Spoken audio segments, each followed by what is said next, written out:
Hello, everybody, and a very warm welcome back to the Double Waved Yellows podcast. We have a new face joining myself alongside Hodders and Tyson in the commentary box. We have a very warm welcome to extend to Car. Car, how you doing? I'm very well, thank you, Matt. Good stuff. And how long have you been sort of watching F1 for? I'd probably say my first F1 memories are probably the 90s and watching Damon Hill Ah, during his pomp in the Williams. okay, good stuff. Well, it's good to have you with us. Hodders, we have got a lot to talk about in this race. Oh, have we ever? It's gonna be much better than last week's audience. Absolutely. And Tyson, you'll also bring us up to speed on what happened in the first race of the Formula 3 series. Yep, the first three races at Barcelona. Excellent, good stuff. Right, well, let's crack straight on and see what we've got to talk about. So, coming up, we have got the Formula One race review. We're going to have a look at each of the 20 drivers and their stories over the weekend. We're going to pop briefly into the steward's office to see what penalties they've been handing out. We'll, of course, have a look at who had a race to remember or one they'd rather forget in winners and spinners. And we've got a fair few talking points as well. So, the headlines from the Barcelona race: Hamilton wins from Verstappen and Bottas. Red Bull are beaten on strategy, which we'll explain in a bit more. Gasly penalised for a starting grid infraction, and Perez providing probably one of the best overtakes we saw of the race, passing Ricardo on the outside into turn one. It's a superb bit of overtaking there. So the Spanish Grand Prix result, and as we mentioned, Lewis Hamilton winning from his 100th pole position, his best start to a season. Tyson, a near perfect race for Lewis. Yeah, Mercedes, they just got the strategy perfect. There's nothing much more you can say. Carl, we've seen that sort of strategy played by Mercedes before at Budapest a couple of years ago. It's a really bold strategy, but they seem to execute it perfectly every time. Yeah, I think in the case here, they had the extra flexibility of having Bottas in position, such that they couldn't mimic in case Bottas stayed out. And this is why the importance of having the second car in that position is so important at the top end. Yeah, absolutely. A very good point there. Moving on to our second place driver, Max Verstappen. He lost out on pole by 0.036 seconds. Superb start, taking the lead from Hamilton into turn one. But then a key problem, Hodders, the pit stop. What happened there? Well, it just seems like the pit strategy went completely wrong. I think the problem is that while they were going for the two-stop strategy, as Mercedes were doing, they just brought Max in far too late. Yeah, and also exaggerated by the fact that by the time Max actually came into the pit, only 3 wheels were in the pit box. Tyson, that's very odd for Red Bull to make that sort of mistake. Yeah, you don't see those kinds of mistakes at the Red Bull pit stops. Usually they're very optimal, sub 2 seconds. Absolutely. And it's like I alluded to last time, all these little mistakes for them, they're adding up. Yeah, absolutely, a very good point. In what was Max's 100th start for Red Bull on the 5th anniversary of his first win for Red Bull. Moving on then to Valtteri Bottas, P3. A bit of a quiet weekend on his 50th podium for Mercedes. However, he nearly caused a lot of problems by holding up Hamilton.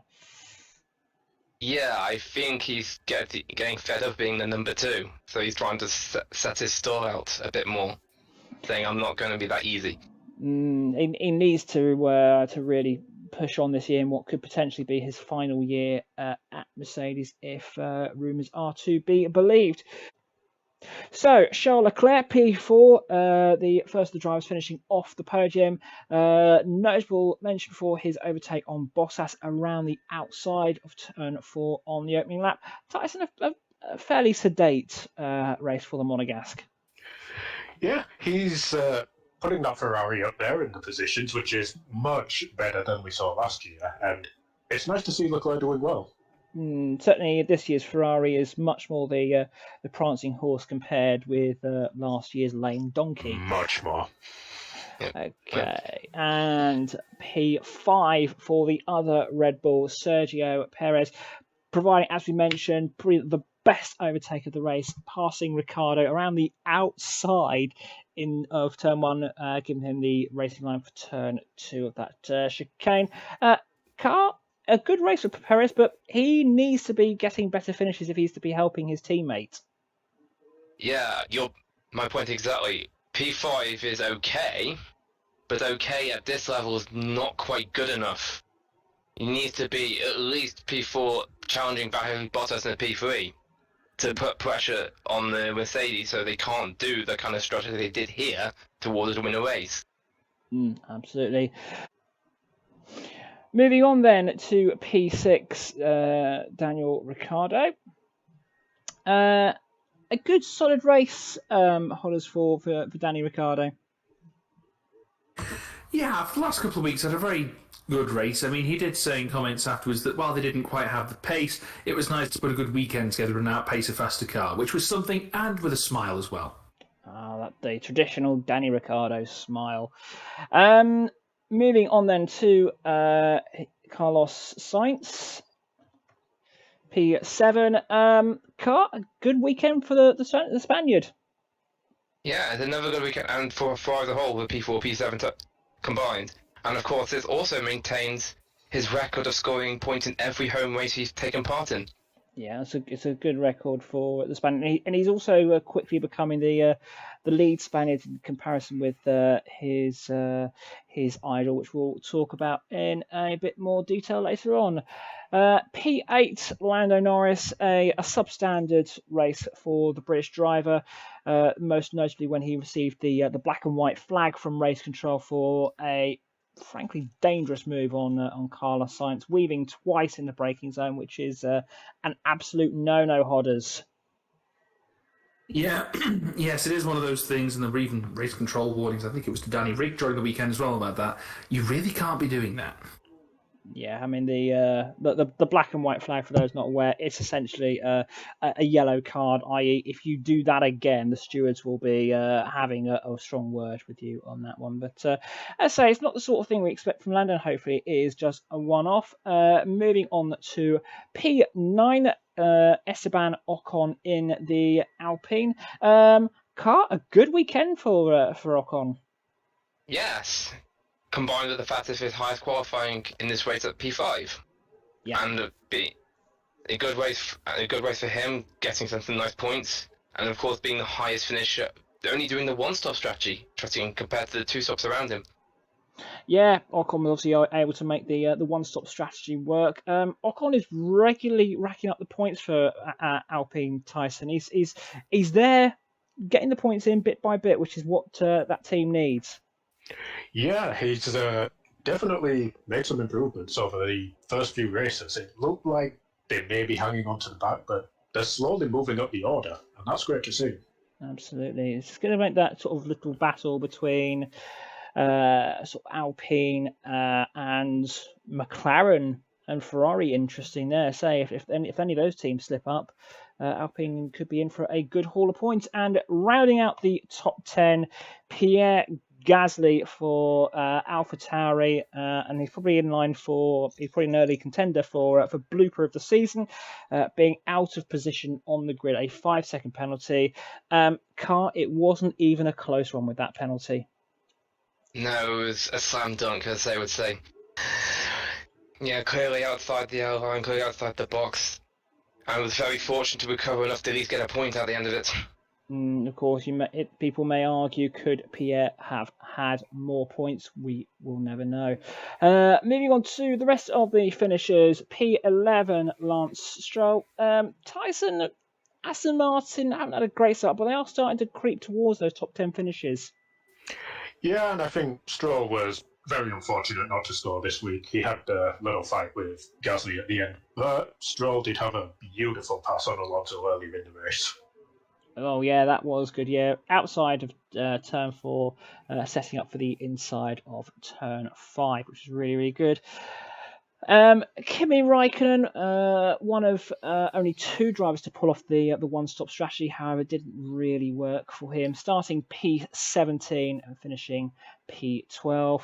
P13, Sebastian Vettel, another awful weekend for the former world champion. Started 13th, finishing 13th. Hodders.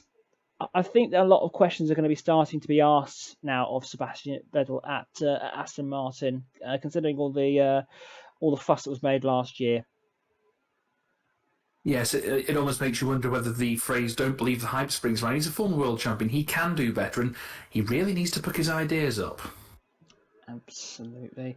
Moving on now to the first of the Williams drivers, P14, George Russell, pitted under the early safety car, and he was running in the points until late on. Tyson, George, he's missed a Saturday, but he just can't get any luck on the Sunday. Yeah, Saturday qualifying seems to be where we see the best of him. He just doesn't have the car underneath him to do anything on a Sunday. Yeah, just a bit unfortunate. P15, Antonio Giovinazzi. This could have potentially been so much more. He could have been running up alongside his teammate were it not for a bizarre pit stop on lap 8 when they went to put the medium tyres on, only to see that the front left tyre they were looking to put on was punctured. I've never seen anything like this car. No, it's very unusual to see something like that, to have a puncture before you even put the tyre on.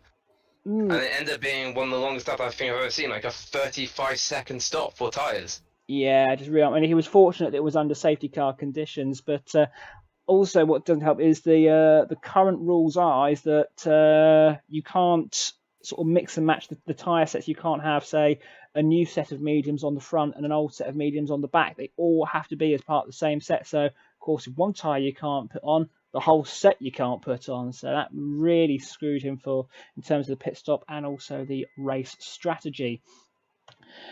P16, Nicholas Latifi for Williams, pitted under the safety car along with George Russell, a double stack.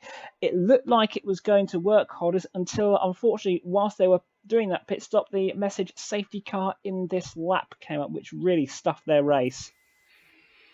Yeah, they were doing the Williams were really doing the best, but I think the safety car really kiboshed what could have been a very promising weekend, particularly with how well George Russell had qualified as well. Indeed. And the other Spaniard in the field, Fernando Alonso, he was so unlucky. Qualified P10, was running in the points until an engine problem forced him to pit late on. I think we could have seen 2 Spaniards in the points this weekend. It's entirely possible, bar that engine problem that could have happened. He could have maybe, if he hadn't had the engine problem, he could have hung on to P10. Yeah, we'll never know. It's a bit unfortunate there. And Carl, staying with you, Mick Schumacher had a very good weekend, finishing P18. Yep, started P18 and finished P18. Noted for the fact it's his first time he's qualified ahead of a non-Haas, in this case Latifi. And queuing that up nicely for that. Yeah, a good weekend for Mick and for Haas. And bringing up the rear, Mick's teammate, P19, Nikita Mazepin, got a penalty for blocking Lando Norris in qualifying 1. He also caused a few problems in regards to blue flags during the race, which, Tyson, given the penalty that he picked up at Portugal a week ago, you'd have thought he'd have learned his lesson on that one. Yeah, I think people have been a little unnecessarily harsh because I have seen the onboard video. He was quite a distance ahead of Hamilton with the blue flags, in all fairness. Indeed, that's fair enough. So yeah, we're not official Nikita Mazepin bashers on this podcast, but he is making rookie mistakes, which you would hope by the time we've been through Formula 3 and Formula 2 they'd be ironed out. And the only driver, unfortunately, not to see the checkered flag, Yuki Tsunoda, his engine went bang on lap 8, causing the safety car to be deployed. Hodders, Yuki has such a positive start to the season, and now it's almost like it's back to earth with a bang. It really was a case of rotten luck. I mean, he's been doing his best. When he had his points in his first race, he's been going further and further down, and he really is starting to kick himself over it as well. And also, Hodders, what's not helping is his comments he's making about his team after qualifying. Yeah, I know he's getting into the Formula One sort of mentality things, and that's one mentality he could do without. Absolutely. You win as a team and you lose as a team. You can't be doing that. Anyway, so that is your 20 for the Spanish Grand Prix. Meanwhile, in the steward's office, let's see what's been happening. As we alluded to, Nikita Mazepin impeding during qualifying, blocking Lando Norris, and the stewards there pretty clear that having been clearly informed of Norris's whereabouts, Mazepin to pull out and repass Raikkonen and Tsunoda during qualifying one clearly impeded Norris, who lost time, and also affected his tyre strategy, a 3-place grid penalty and 1 penalty point. 2 penalty points total. As we said, Carl, this is stuff that Nikita needs to. He's having consistent problems in qualifying and the race when dealing with faster drivers. Indeed. I think he wouldn't be less bothered by the 3-place grid penalty, of course, because of the fact he's back anyway. It's more the penalty points are more the concern for him, because he can't keep Akunis up, because eventually he will just get banned for it. Yeah, I say he's got 2 penalty points after 4 races. We have got 23 scheduled races for this year, so on that basis, he's heading towards a ban at the end of the season. And also, as we mentioned, Pierre Gasly out of position at the start of the race, and again, this was sort of more matter of fact. In that the stewards reviewed the video evidence and that Gasly was out of the grid position at the start of the race. For those who've not seen the footage, his wheels were pretty much right past the front of the grid position. So a 5-second time penalty and a 1 penalty point added to his license. So the winners and spinners from Barcelona and Lewis Hamilton, Charles Leclerc, Daniel Ricciardo. Our top 3, Hodders, I think Lewis Hamilton, that goes without saying, executed Mercedes' brave strategy perfectly. I mean, as was mentioned by Lewis in his post-race comments, it really was a team effort from Mercedes on Sunday. Very well deserved. The pit strategy paid off. The pit crew were on form, and I think and of course Lewis did the driving beautifully. Absolutely. Charles Leclerc, a very good, strong weekend, fully deserving to be in our top 3. Indeed, getting a good start, getting past Bottas to be on the podium at the start of the race. Unfortunately, eventually through strategy, Bottas managed to get past and drew away a bit, but still a very, very good P4. The best they probably could have realistically got at Ferrari. Absolutely. And finally, Tyson, Danny Ricciardo. As we mentioned, his his joint best finish from McLaren. He's getting a lot of good, solid points in for the Woking-based team. Yep, and that's exactly what McLaren need right now. And it's nice to see that finally he's showing he's not just going to be behind Norris the whole time. Yeah, he's starting to challenge him, which is what we want to see. Meanwhile, at the other end of the grid, the spinners, Antonio Giovinazzi, Pierre Gasly, and Fernando Alonso. Giovinazzi's pit stop, Tyson, that was just weird. Disastrous. There's no other word for it. I've never seen anything like it. Hodders, Pierre Gasly, rookie error. Yeah, I mean, that is a real rookie error to be out of position on the grid. I mean, he got his penalty for it and took it, but it really is a silly mistake that he should know better from, really. And car finally, Fernando Alonso, so gutting. It would have been nice to have seen him also finish in the points. I mean, he did actually have a few fans at Barcelona. Yes, indeed. They are the fans back in just for the race, and it's good to see that the fans are starting to come back into the races. Hopefully we'll see more of that in the races to come. Indeed so. So looking at the talking points, and of course main talking point, as I think it's going to be for the whole of this season, Hamilton versus Verstappen round 4. So we talk about the strategy. So both drivers starting on their soft tyres that they used during qualifying. Verstappen decides to pit on lap 24 and go on mediums to the end. Hamilton pits 4 laps later and goes mediums. So at this point, Hodders, we're probably thinking, this is just a straightforward battle to the end, aren't we? Yeah, I think it is starting to become a straight two-cornered fight between those two. I mean, there could still be surprises. There's still plenty of races left in the season, but it is starting for the championship to look like it's between those two, realistically speaking. And then Mercedes pull an absolute blinder. They pull Hamilton in on lap 42 for another set of mediums. And Tyson, as you mentioned, this is a trick that Hamilton did on Verstappen 2019 in Budapest. Red Bull just didn't react quickly. Well, they didn't react at all, did they? I honestly don't think they had any time to react. Mercedes just pulled it so quickly on them that Verstappen was left in no man's land. Yeah, it was one of those ones there, but by the time Red Bull realised what was going on, if they pitted him, if they put in Verstappen, he was likely to come out behind. Yeah. And as we found out, if they stayed out, he was a sitting duck anyway. I think Red Bull just had to gamble on a safety car at that point. Verstappen did end up coming in on lap 60 as he had the gap, so was able to pit, get a new set of softs on and go for the fastest lap. So to come to you on this one, it appears that in terms of who is able to manage their tyres the better, it seems to be Lewis at this early phase of the season. Yeah, and Lewis traditionally has always been very good at managing his tyres, managing the pace of a race, just everything, really. So it's something that Verstappen may need to work on going forward. Also, another talking point and a sort of a debut that we saw that Liberty Media have been trying. We are hearing race control audio, so we are starting to hear the team managers talking to Michael Massey, the FIA race director. Hodders, this is a nice feature to have in.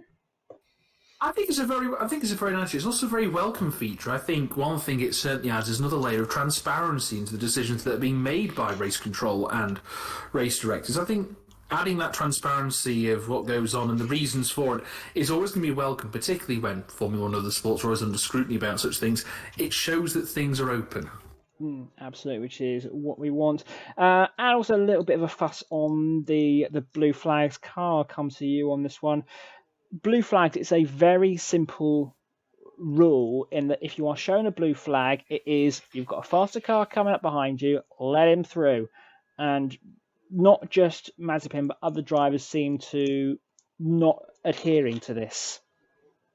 Yeah, and it's slightly strange because actually the origins of the automated blue flag system actually goes back all the way back to 2008, and the rule is to at a gap of about 1.2 seconds, and the blue flags will start to be shown. But there should be a warning about 3 seconds back. But there is a car faster behind you. Be prepared to pull over at some point. Prepared to pull to the side at some point. Yeah, I mean, that's a very good point, Carl said. They've had this automated system in for a good number of years now, so all the drivers know what to expect.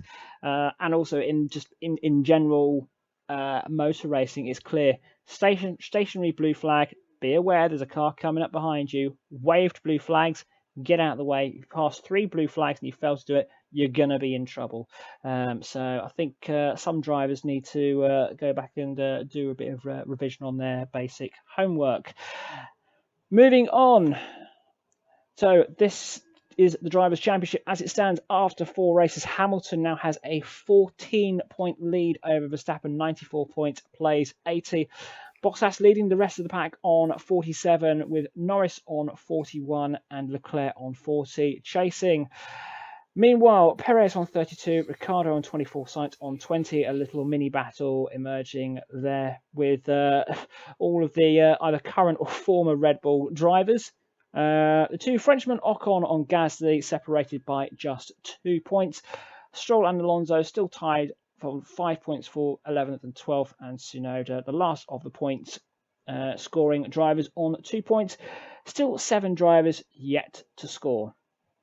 In the Constructors' title, Mercedes leads by 141 points from Red Bull on 112, nearly a 30-point lead. McLaren and Ferrari, the gap started to close there, 65 plays 60. Alpine, Alfa and Aston Martin all separated by 5 points respectively. And the other Alfa Romeo, Williams and Haas yet to score. So, coming soon on Double Wave Yellows, next weekend we have the Monaco Grand Prix, the jewel in the crown. Hopefully we're going to be talking about lots of races, lots of overtaking in the race, and the grid isn't, and the race isn't decided by Saturday's qualifying result. The week after we'll have the Monaco Grand Prix podcast, where we'll talk all about the events in Monte Carlo and start looking forward to the Azerbaijan Grand Prix, which is 2 weeks after that.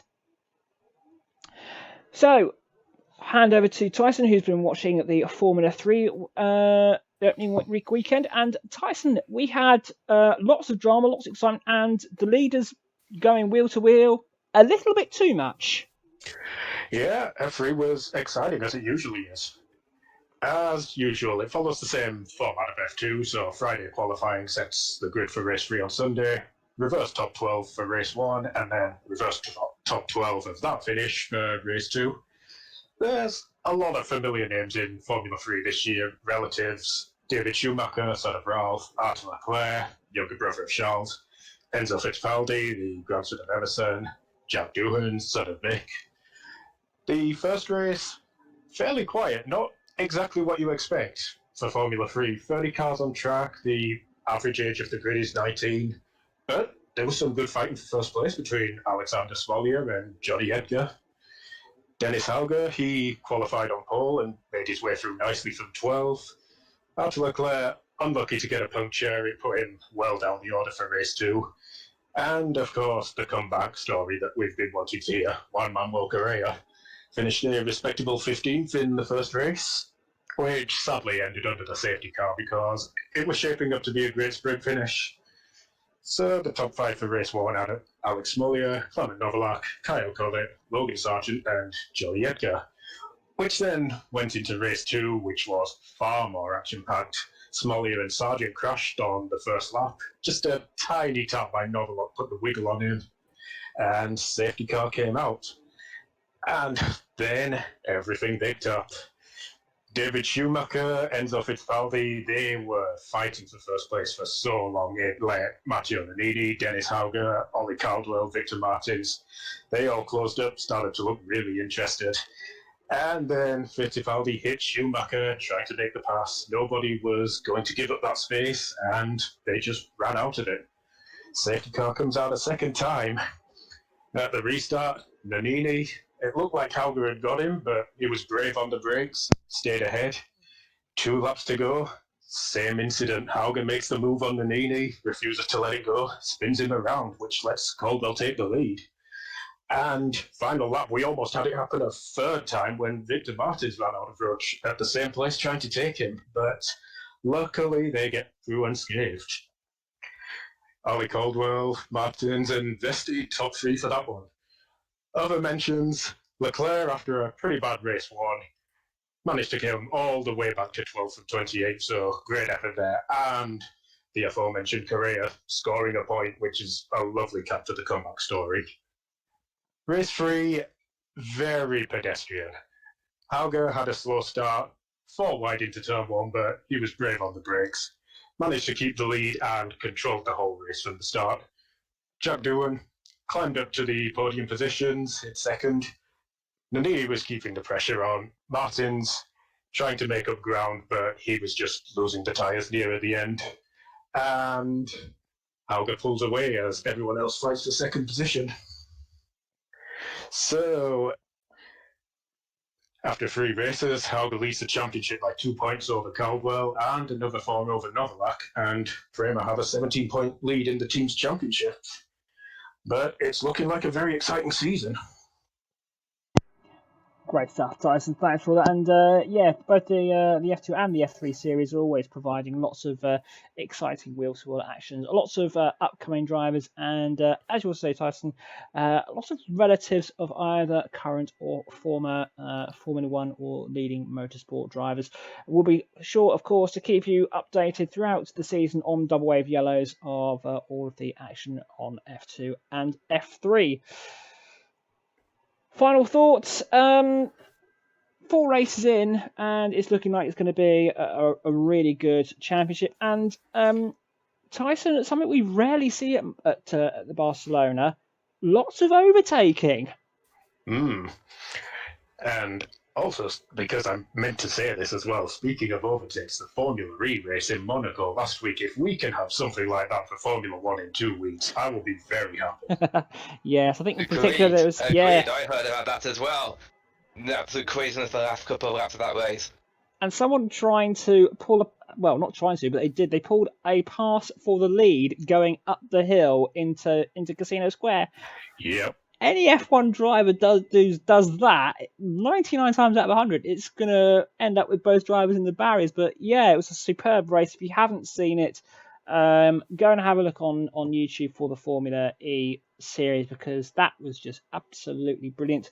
Additionally, in other news, we mentioned last week about the Turkey race replacing Canada. There is now a possible likelihood that that race will be cancelled, as Turkey is now on the UK's red list in terms of countries that can or can't be travelled to. Let's hope we can keep Turkey on the calendar, but we'll just have to wait and see. I believe there is a possibility that if Turkey is cancelled, then the French Grand Prix may be rescheduled, and a potential second race in Austria will happen. That was according to Andrew Benson. We'll have to wait and see. As always, my thanks to Hodders, to Carr and to Tyson for their participation. Thank you very much for listening and for watching. Don't forget to like, subscribe and comment below. We will see you all again in a couple of weeks' time for the Monaco Grand Prix podcast. Thanks for watching. Take care. All the best and bye-bye.